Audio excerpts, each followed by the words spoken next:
And then I got a call about, I don't know, it was a month before I was going to publish, and it was from a producer in LA, and he wanted to make it a movie and shop it out to some big directors. And I didn't really believe it, but I called my agent at the time for the RXD agency, and I said, hey, what's going on here? And we got on a call and started that whole process. Welcome to the Fiction Writing Made Easy podcast. My name is Savannah Gilbo, and I'm here to help you write a story that works. I want to prove to you that writing a novel doesn't have to be overwhelming. So each week, I'll bring you a brand new episode with simple, actionable, and step-by-step strategies that you can implement in your writing right away. So whether you're brand new to writing or more of a seasoned author looking to improve your craft, this podcast is for you. So pick up a pen and let's get started.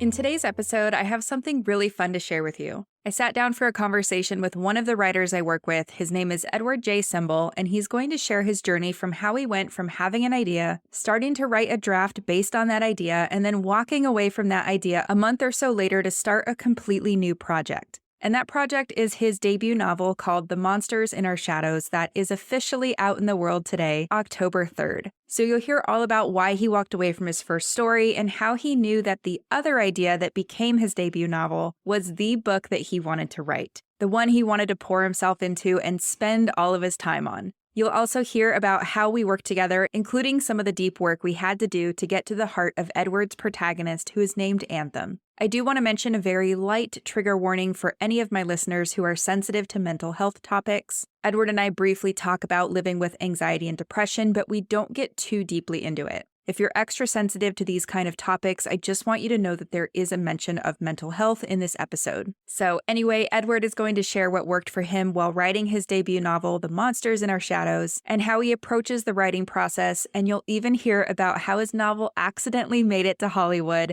I won't spoil that story for you. You will hear it later in the episode, and so much more. This is a jam-packed episode with Edward J. Cembal, and I'm so excited to share his story with you. So let's go ahead and dive right in. Hi, Edward. Welcome, and thank you so much for coming on the show. Thank you. How are you?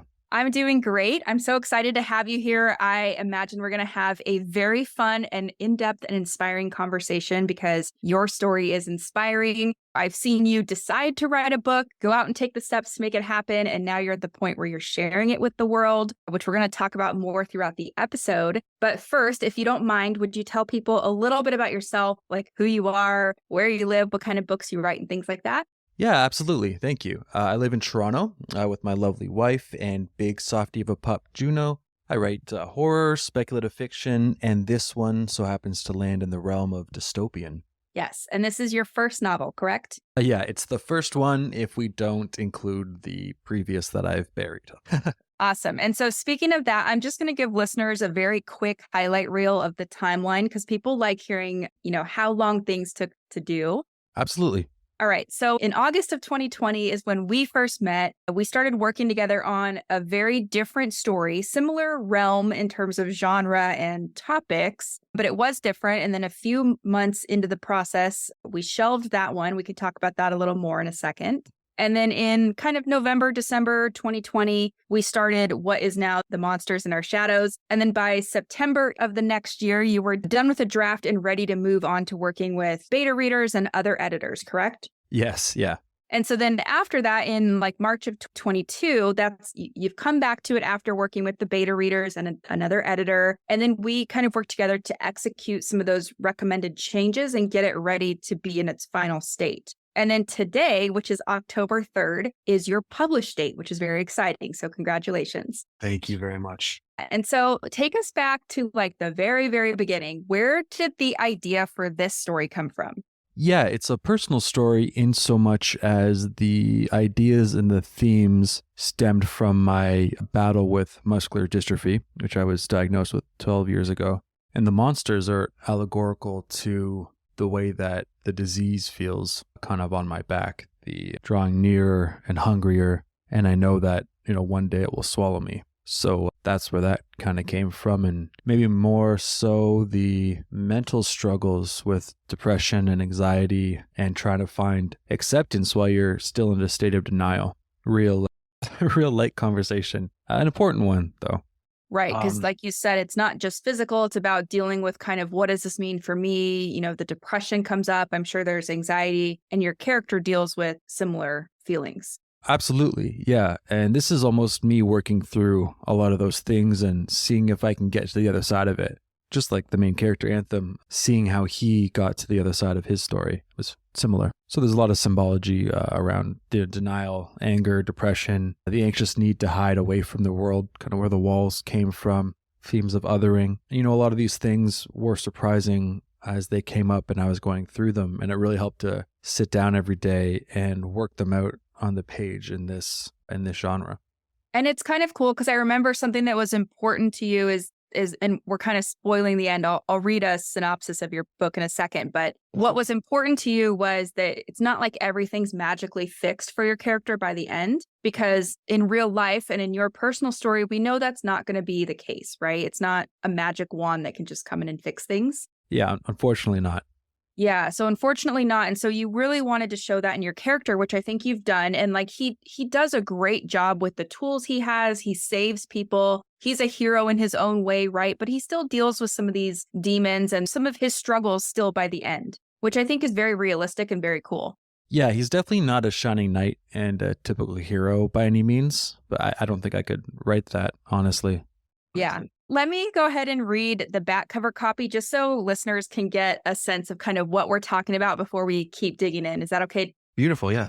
So here we go. Here's the back cover copy. It's been a century since the Great Consumption. Humanity has been devoured to the edge of extinction by the ever-ravenous shivers, terrifying shapeless creatures that latch onto their hosts, tormenting them over time before consuming them all at once. The last of civilization lives in the crumbling city of Atlas, where they subsist on processed insects and await their inevitable fate. Anthem is the city exilist, tasked with trapping the shivers and banishing them to the malevolent deadlands outside the city walls. But Anthem is ailing and destined to soon fall victim to his own shiver, a fate he's reluctantly accepted. As Anthem begins to withdraw from his world, a threat he's unprepared for comes hurtling home. If he is to save anyone, he will have to travel into the Deadlands in search of a remedy to tame these creatures. But no Atlas dweller has ever made it back alive, and Anthem must confront his own darkness before humankind is forever lost to the monsters in our shadows. So A, amazing back cover copy. That's awesome. And then B, I can totally see what you were just talking about, even in this back cover copy. So the shivers represent multiple things. It's like the depression angle, the mental health struggles that a person and Anthem in this case is going through. And they also represent that physical symptom, right? Right. And so I don't want to spoil it too much, but you'll see in the opening pages that shivers kind of show up and haunt the person they're attached to until it's ultimately time to destroy the host that they're attached to. Yeah. So it's kind of tied to the feeling of, maybe just an early diagnosis or the beginning signs of depression or even grief where you can kind of deny it and look away from it and it's back and hidden in the shadows and you can kind of get on with your day. But over time, it gets harder to ignore as it gets more prevalent, more and more haunting until it's, you can't stop it and it has its way. But then there's also this interesting, I don't want to say comfort, but familiarity with depression here too that grows more reliable for you. And this isn't to say that the spectrum of depression is so narrow, but for everybody in the story, the way they deal with it is a failing to the people going through it. So that you'll see the, different citizens looking away from people who may be afflicted with a shiver, which is what the monsters are called. And it's not really because they don't want to help the person next to them, but they don't really want to be reminded of the shivers or the monsters that may be in their own shadows. So you'll see that everybody has this mask of felicity that they're growing really too tired to maintain by the time we get to the start of the story. And that's a key feature. Right. And so rewind to that initial spark of an idea. We were already working together on a different book. But if you kind of rewind 3 months before that, when did you know that you needed to get some help? Or what was that like when you were like, I don't know what to do with this idea? Yeah, that was a hell of a day. I remember when I brought that up. I said, listen, Savannah, I think it's time to put this one to bed and bury it and start again. And I remember you saying, like, no, don't do that.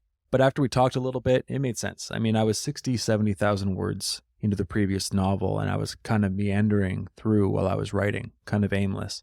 Well, I mean, I had aim, just I wasn't hitting anything. And at that point, I was fairly well invested in education, kind of eating up and reading anything that I could to make me a stronger writer. I mean, like masterclass, I'm a sucker for. The Elements of Style by Strunk and White, On Writing, Stephen King, anything like that, I was ravenous for. But I knew nothing would beat one-on-one support, so it was kind of a no-brainer when I came across you in the first place. But when I got to this point where I thought this novel isn't really doing the things that I wanted it to be doing, or the previous novel, and I wanted to really nail down the science of the structure. And I mean, you are the master at that. And it was kind of the same time when I learned to be more honest with the content, and what I was going through felt like, and I guess still feels like, a literal monster in my shadow here. So once that kind of got into my head, I couldn't put it away. Yeah, and it was interesting because, like you said, you were pretty far into a draft. And usually my advice will be like, let's just stick with it because you've come so far. And writers tend to go through this dip anyway, where they're like, I hate my story. Everything sucks, you know? And so I always try to be like, no, everybody goes through this. But for you, it was a little different because it wasn't like,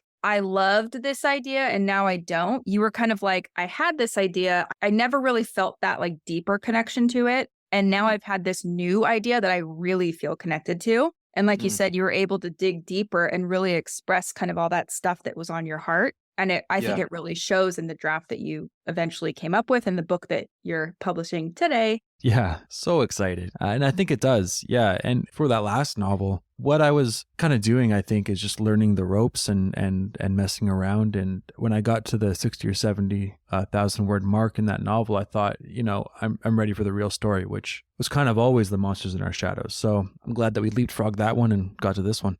Yeah, and that's kind of fun. You know, the first version of anything is usually just like a playground. So it was kind of, in hindsight, it's really good that you were able to say, like, this isn't what I want. Let's move on to something that feels more aligned. But as you think about kind of those early days, was there anything that either stood out as like an aha moment or a big hurdle for you in the writing? And I have something I remember if you want me to lead that. Do you? Yeah. So I remember when we were outlining and you were kind of writing the first draft, you love sinking into the world building and writing description. Is that accurate to say? Yeah, that is accurate. Yeah. And so how was that hard for you to deal with when either like realizing, okay, Savannah gave me a budget for word count per scene and I'm just blowing that out of the water, or balancing that with scene structure? Because I'm asking because I know a lot of listeners are also this way, where they love world building. They love putting in the details. So anything kind of coming up about that? Yeah, that's a great question. I do remember that. That was a big aha moment. I remember kind of figuring out that with your quota, I had 1,500 or 3,000 at one point words to play with to get this point across. And there's only so much world building you can do with that, which kind of helps formulate the themes in a more concise manner, which I kind of just, you know, after working with you, do naturally now. And I kind of equate this to, in my other life, I'm a musician. And in the same way that music theory kind of enabled me to appreciate the complexities and layers of music, learning scene structure and the methodology behind plotting and the story beats that we worked on, you know, the large, small scene structures, really helped me see other stories for their components. And it really helped me understand my own mess of ideas and organize them into a concise piece of work. So each of these beats and each of these themes could be, you know, 1,500, 2,000 words, sometimes 500, you know. And I think just as fiction writers, we create this entire world and it's vast and complex. And this big aha moment was learning that this structure helped me zoom in on the specific elements that helped me make up the story. So yeah, that was definitely a big aha moment when I got into the theory of it and the structure with you. And yeah, to circle back, the quota for words per scene.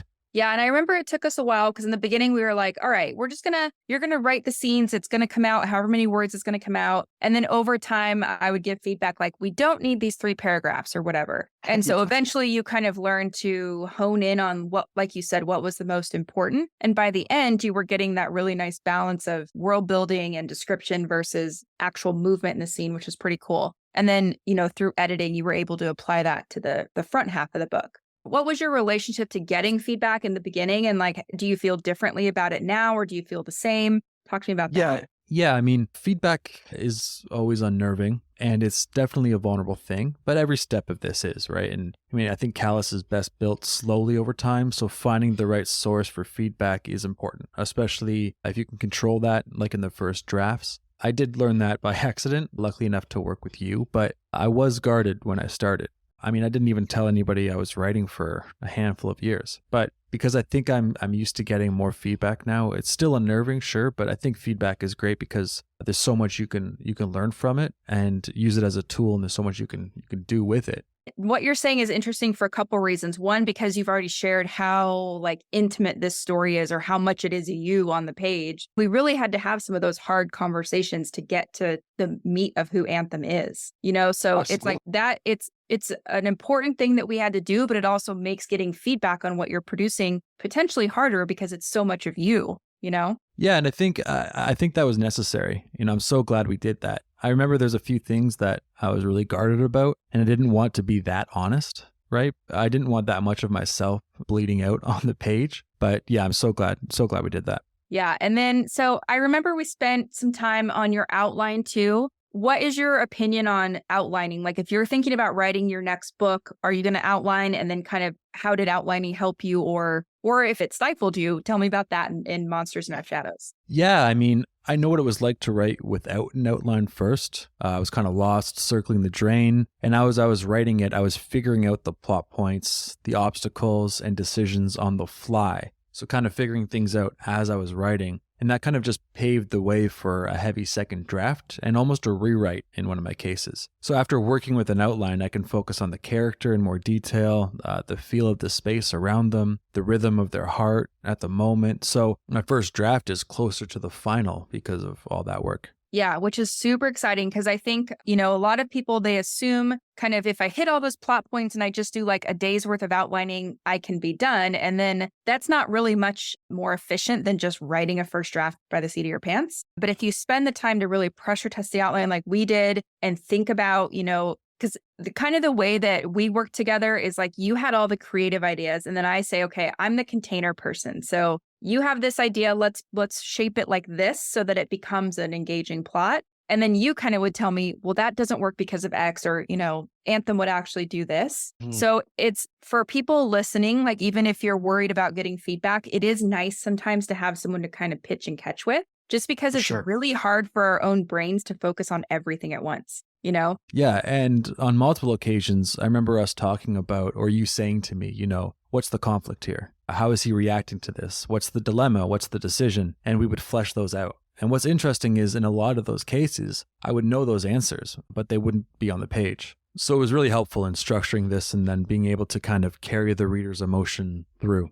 Yeah, and to see a plot arc and a character arc unfold at the same time in a draft, which a lot of people don't quite get to in the first draft. So that was really encouraging. But yeah, and so you wrote your first draft, and then like you said, you felt pretty good about the quality. And so then I remember at one point you had some life events, like you were getting married, which is so exciting. Yeah. You had just gotten a beautiful puppy, so you had to like take care of her and all that. But we were kind of like, okay, we agree it's time to step away from this, send it to other people. And you worked with beta readers and another editor, right? Yes.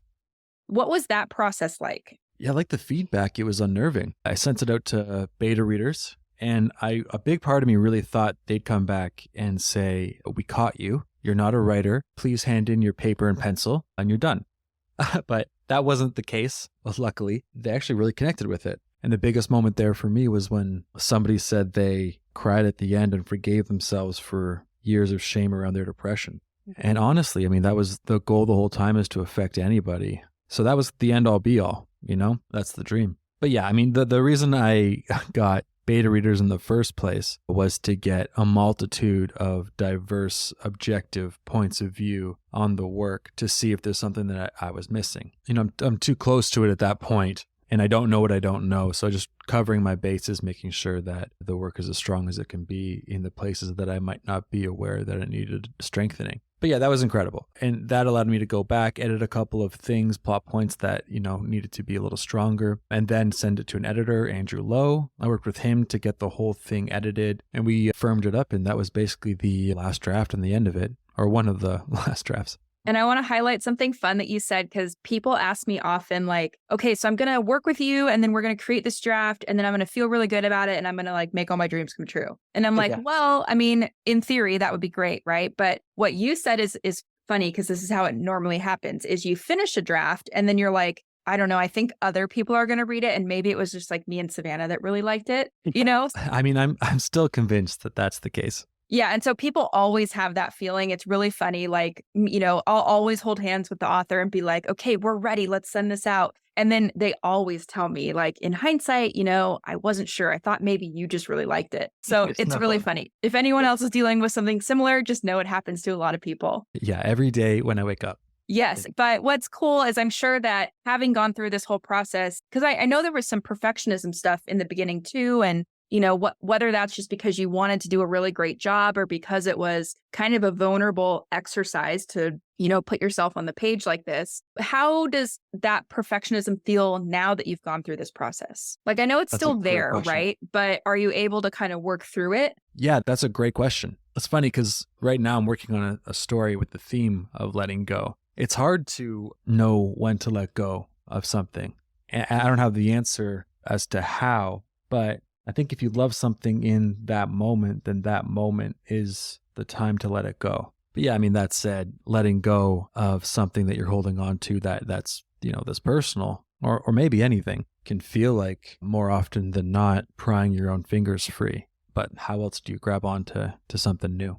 Yeah, and I kind of like what you just said, and we don't have to go too deep into this if you don't want, but it's almost like you needed to write the monsters in our shadows to deal with your feelings, like you said earlier. And now that you've kind of gone through that process, you've obviously grown as a person from the, you know, we're talking 3+ years ago at this point. It's kind of like now that you've dealt with that more, you're ready to move on to something else. So it's like the story is a representation of that. I know it doesn't, you know, necessarily make it go away. What are your thoughts on that?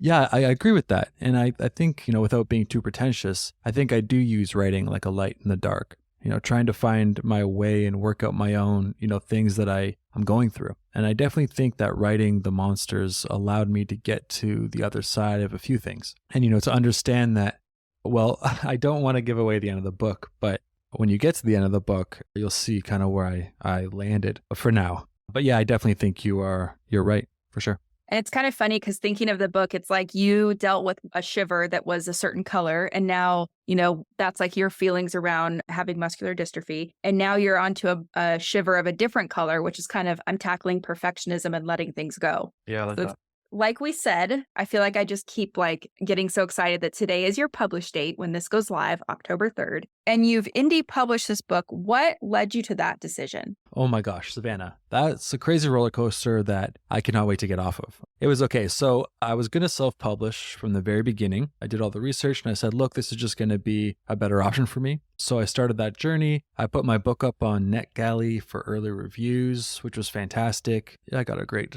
cover designer, Richard Lejean, and my editor, Andrew Lowe. You, of course, for developmental edit and moral support. And then I got a call about, I don't know, it was a month before I was going to publish, and it was from a producer in LA, and he wanted to make it a movie and shop it out to some big directors. And I didn't really believe it, but I called my agent at the time for the RXD agency, and I said, hey, what's going on here? And we got on a call and started that whole process. And then another producer found me on NetGalley, and they wanted to make it a movie. And then my agent was basically like, listen, if there's this kind of interest, maybe you want to rethink self-publishing and we take it to the big five. And, you know, I was still convinced that, you know, only you and I are interested in the book. So yeah, I mean, imposter syndrome rearing its ugly head. But yeah, we took it to submission. And as you know, it's kind of a lot of just waiting for people to read, waiting for them to get back to you. But a couple editors at the big five loved it, and they got back to us and they took it up to acquisition. And that was fantastic and super exciting.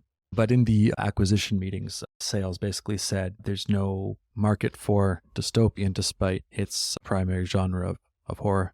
Yeah, which we beg to differ on that. I hope so. I mean, it was disappointing to see that the editors would love it and that it would fall apart in acquisition. So I took the book back and I went back to self-publishing and got back on the horn and yeah. So you've been on like a total whirlwind, which is it's like funny in a way, but kind of not funny in the same breath. Because like you wanted to start out indie publishing to avoid a lot of the stuff that happened, like the waiting and the, you know, loss of control and all that.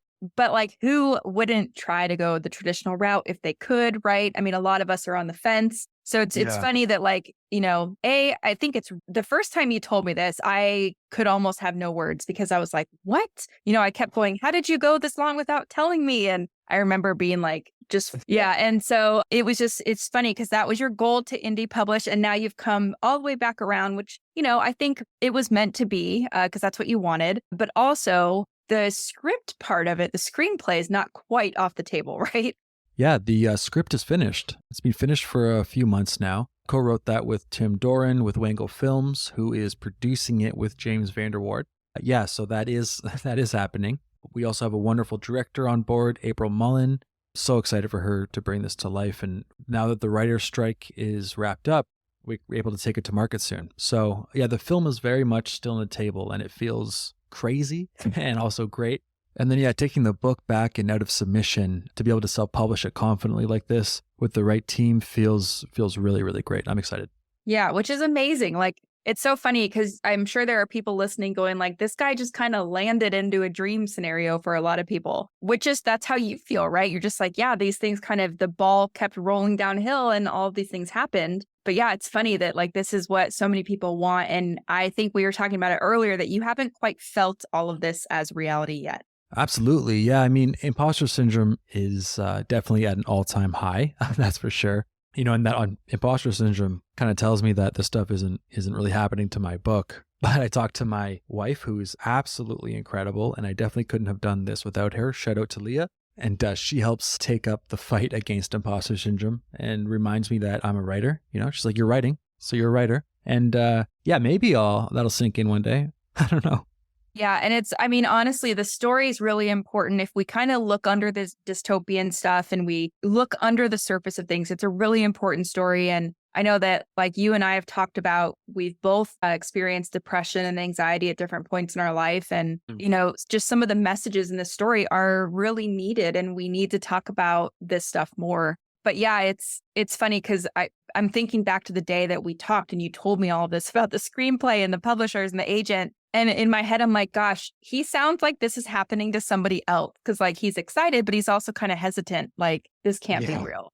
Yeah, that's exactly how it feels. I mean, we're still at the base of the mountain here. So, I don't want to get too excited, but it does feel like someone's going to knock on my door with a clipboard and take away my license to write. But Neil Gaiman said that. And if he feels like that, I mean, that reassures me that it's okay to feel the same. The cool thing is you're letting it come into your life. You're not opposed to it happening. You're not thwarting any of these efforts. You're kind of being brave and just saying, okay, well, we'll see what happens. It's uncomfortable, but it's like uncomfortable in a good way, right? Yeah, no, for sure. And so I have a question. So what would you say? Because we're all just average people, right? And we all want to write books and we all want to do great things. Like we would love to all accidentally fall into situations like yours. So what would you say to someone who's like, that could never happen to me? I'm just an average Joe or average Jane. I'm just writing this little book. Like you felt that way too, right? Yeah, I mean, it seems outlandish that my advice would be worth a damn. So I'll quote a hodgepodge of advice that has helped me from others. I think first and foremost is that no one's heard your story and we need to hear your story because nobody can tell your story like you. And I mean, it sounds simple, but just write one word after another until you're done. Yeah. And I think something else to highlight that you did too that helped this scenario is you knew what you wanted. You were clear on that. You got help when you knew that you needed help because there's a lot of people that are afraid of, even joining an online writing course or reaching out to a critique partner or whatever that step looks like and kind of just being open to saying, okay, I know that I don't know everything. And if I want to get better, I have to live in that discomfort of figuring out what I don't know to get to the point I want to get to and then not giving up. So you had kind of that trifecta of all of it. Like I'm saying it now and I'm like, gosh, all that sounds so uncomfortable. But it's kind of like you have to do that to get to the result you want. I really think you do. Yeah. Don't give up and just do whatever you're doing with enough assurance and confidence. Do it honestly, the best you can, and then let it go and move on to the next thing. And so the book's out today. How do you feel about like the next thing on the horizon? Are you writing another book? I am. Yeah. Okay, good. And how was that process just compared to The Monsters in Our Shadows? Like, was it easier? Was it harder in certain ways and easier in others? All right. You've seen the outline for the new one. You know the whole story. Yeah, I mean, there's a new base level of confidence in knowing that I can finish it, which helps me get started. But I think, sitting down and exploring the world and the characters on the page is still the same. But because of all the work we've done, I have these new tools in my toolbox to help me execute the plot and bring the ideas to life. Kind of just everything that helps make the story more honest and more captivating and engaging. I mean, I've totally fallen in love with the whole process. Yeah. And so I have seen your outline, and it's fun for me as a book coach and editor because I love seeing someone's second try at something. And I'm like, okay, he's not doing a lot of those rookie things that he did in the first outline, which shows me like, in my mind, I'm like, he's totally going to be okay. He's got that groundwork. Every new book is a new challenge for whatever reason. It could be the character that gives you a hard time, the world, the plot, whatever. But at least when you have those tools, you know that you will be able to figure it out. And I feel pretty good about your ability to do that. Not that you need me to say that, but, it was very cool to see the growth in just from one book to another book.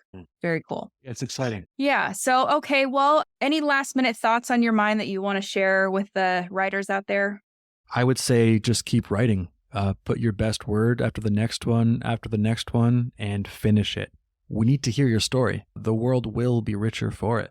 Yes. Great parting words. Okay. Well, it's been so fun to sit down and talk with you about your writing journey. I know that this conversation is going to inspire so many other people to take action and get their books written. So truly, thank you for sharing everything that you shared today. I think you're a great example of what's possible. And yeah, I just know you're going to be so inspiring to so many people. So again, thank you for being here.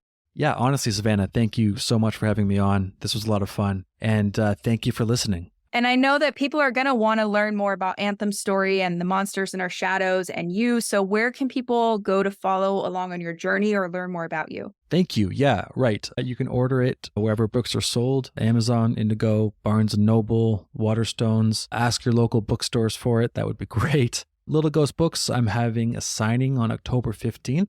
If you want to stop by and say hello, you can follow me on Instagram, Edward J. Cembal. And yeah, we'll put all those links to Edward's stuff in the show notes. And again, Edward, thank you so much for coming and spending your time with me. And I can't wait to see what's in store for book 2 because I am in love with the outline already. So good luck in all your endeavors. And please keep me posted on that screenplay. And we'll have to have you back for book 2. Thank you so much. Truly, this was great.